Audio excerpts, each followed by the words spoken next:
4장 3절 말씀 여러분과 함께 개역 개정 4판과 쉬운 번역을 연이어서 함께 읽도록 하겠습니다.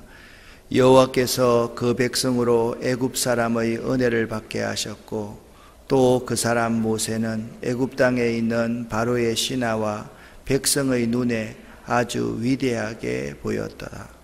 여호와께서는 이집트 사람들이 이스라엘 백성을 좋아하게 만드셨습니다. 파라오의 신하들과 이집트 백성들은 이미 모세를 위대한 사람으로 생각하고 있었습니다. 아멘.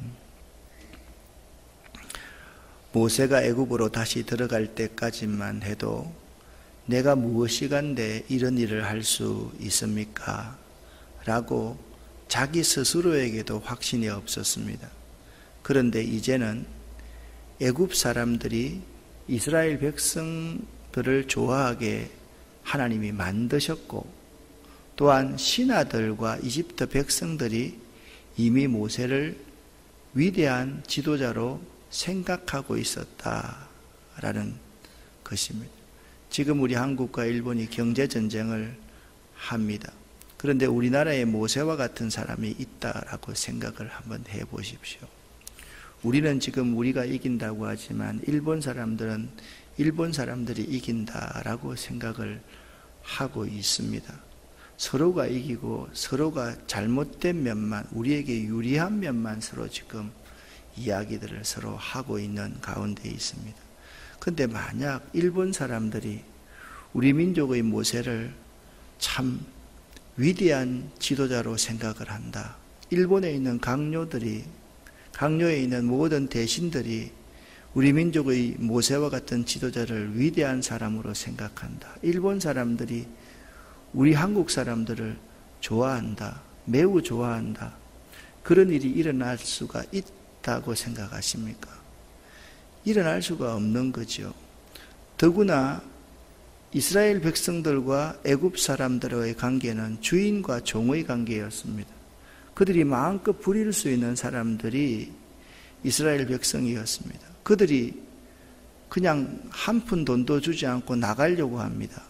그런데 그거 좋아할 사람이 어디 있습니까? 그런데 하나님은 있잖아요.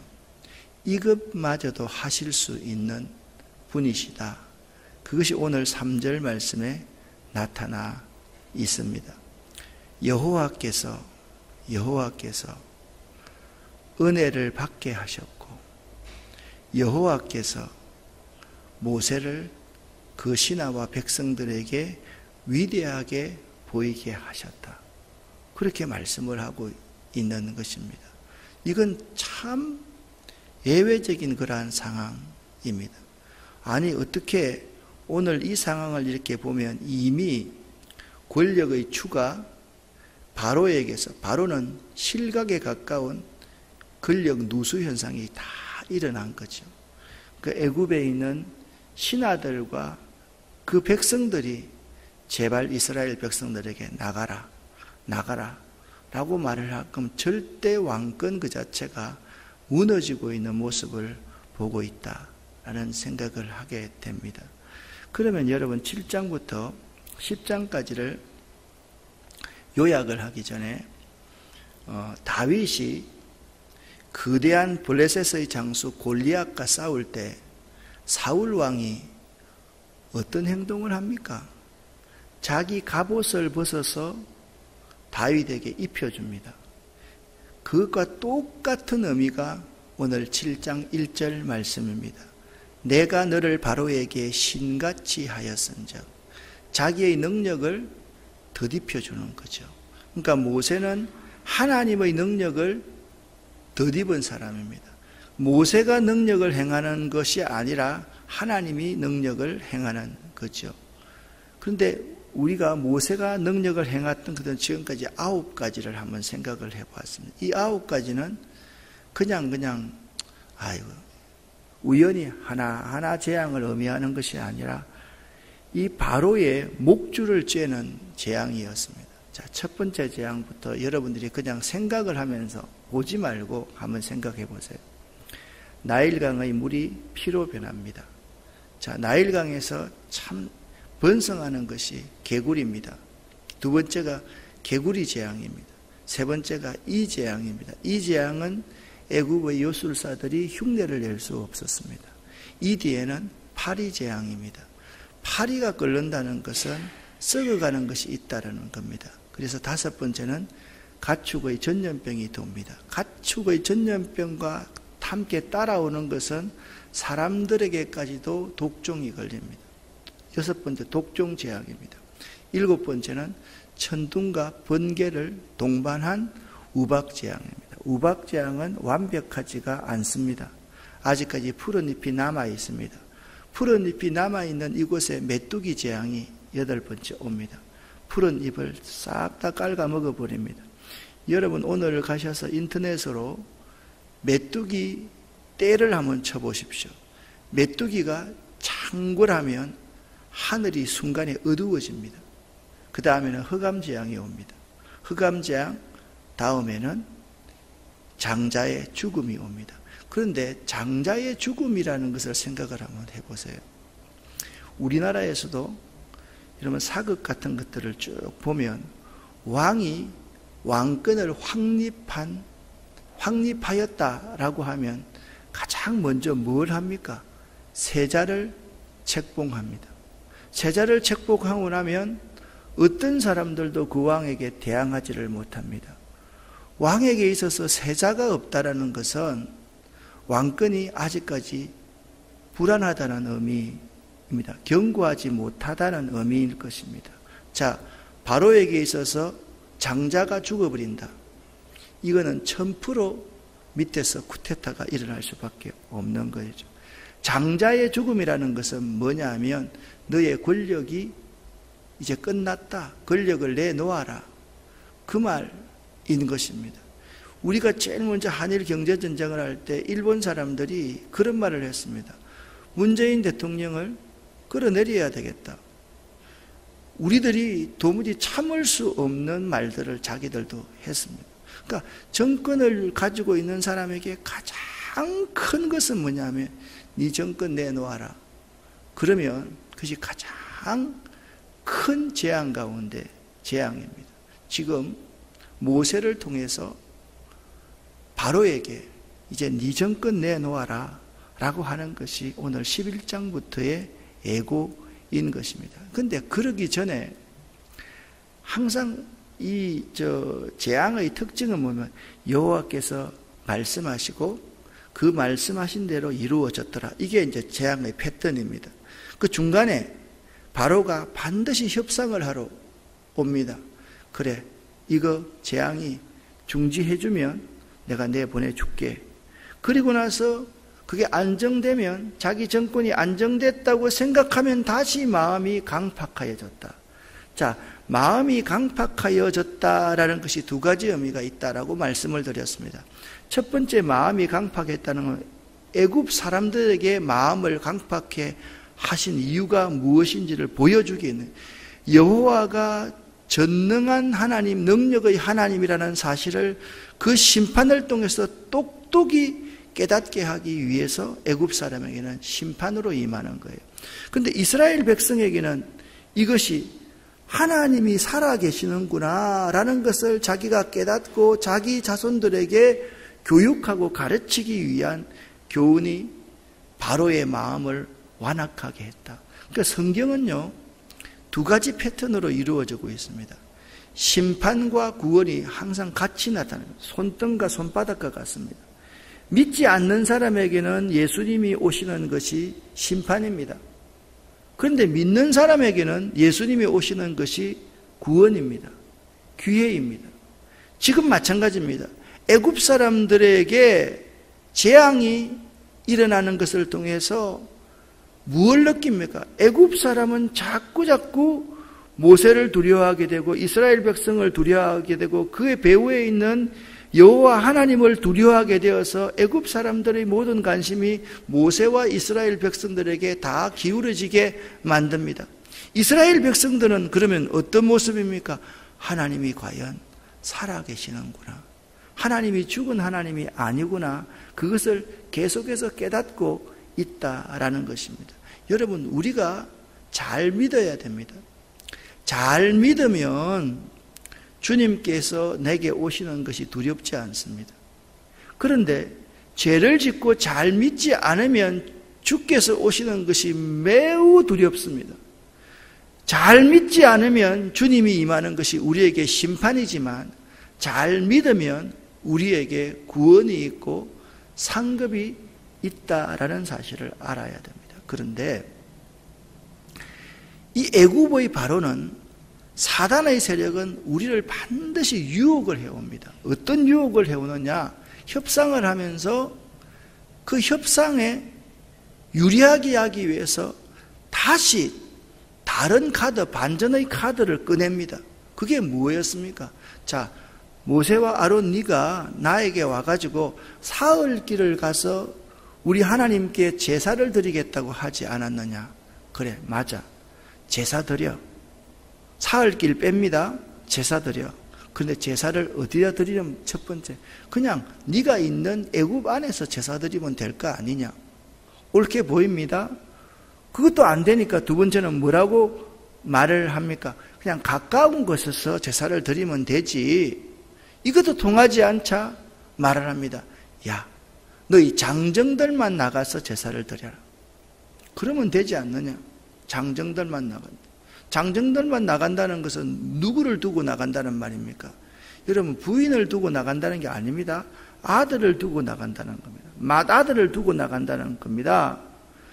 그 다음에 마지막 재앙으로는 그냥 아이들 데리고 나가라. 그리고 제사는 두고 나가라. 지금 계속적으로 모세가 하나님의 신에 감동되지 않았다면 이 유혹에 넘어가고 말았을 겁니다. 그런데 모세는 그 유혹에 넘어가지 않습니다.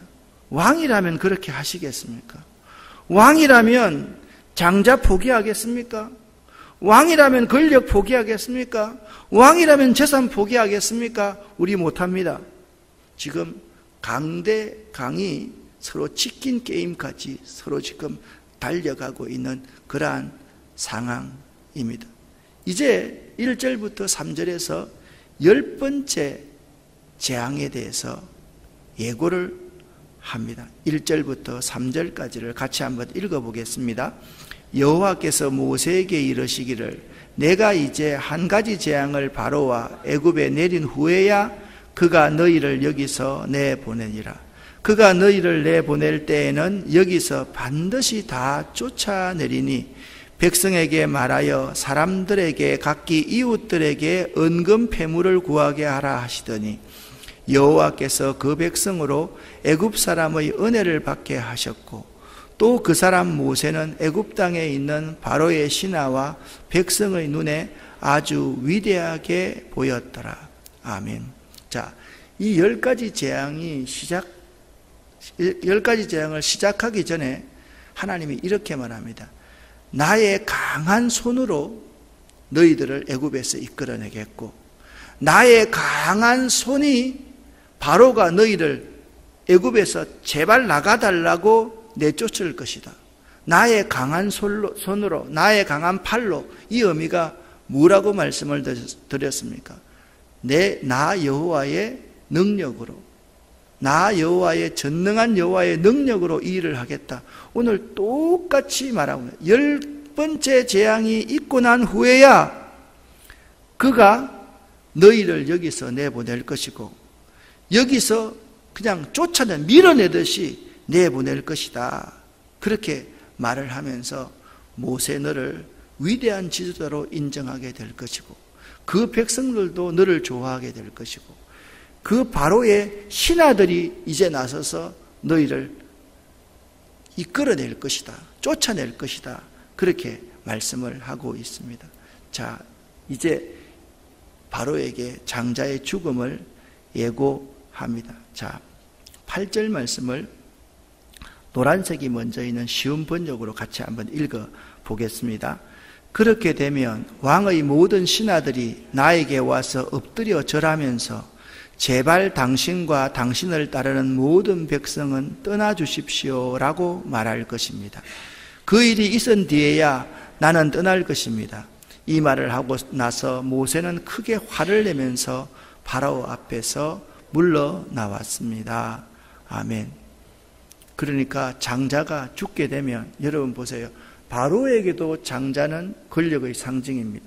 그러면 신하들에게 장자는요, 자기 부와 명예의 상징이잖아요. 백성들에게 장자는요, 자기 모든 것의 상징입니다. 그러니까 바로의 장자를 죽는 것도 위기지만 신하들의 장자가 죽으면 신하들이 가만히 있겠어요?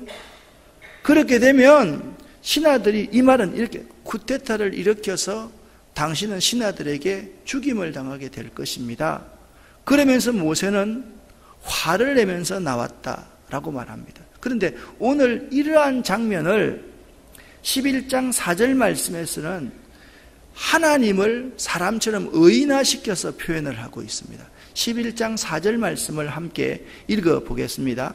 모세가 바로에게 이르되 여호와께서 이와 같이 말씀하시기를 밤중에 내가 애굽 가운데로 들어가리니. 아멘. 하나님이 애굽 가운데로 들어가시겠다는 거예요.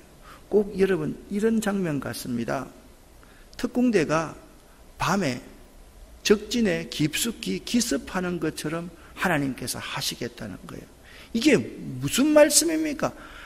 내가 애굽 가운데로 들어가서 그 일을 다 행하겠다는 거죠. 너희들은 가만히 있어서 나 하나님의 구원을 한번 보라는 거예요. 말씀드렸듯이 이스라엘 백성에게는 구원이고 애굽 사람에게는 심판입니다. 하나님이 애굽에 들어가시겠다는 거죠. 우리도 마찬가지입니다. 우리가 하나님 앞에 선하고 의롭게 살면 하나님이 우리 가운데 들어오시는 것이 주님과 동행하는 것으로 느끼면서 참 좋다, 감사하다고 느끼지만 여러분과 제가 죄 가운데 있다라고 하면 하나님이 들어오시면 하나님은 우리에게 좋지 않게 만드실 거라는 거. 이게 밤중에 내가 애굽 땅 가운데 들어가서 그 백성 가운데 모든 처음 것들을 다 죽이겠다는 거예요. 그런데 그게 얼마나 대단한가 하면 6절 말씀 같이 한번 읽어보겠습니다. 애굽 온 땅에 전무후무한 큰 부르짖음이 있으리라. 아멘. 이것은요, 두 가지 의미가 있어요.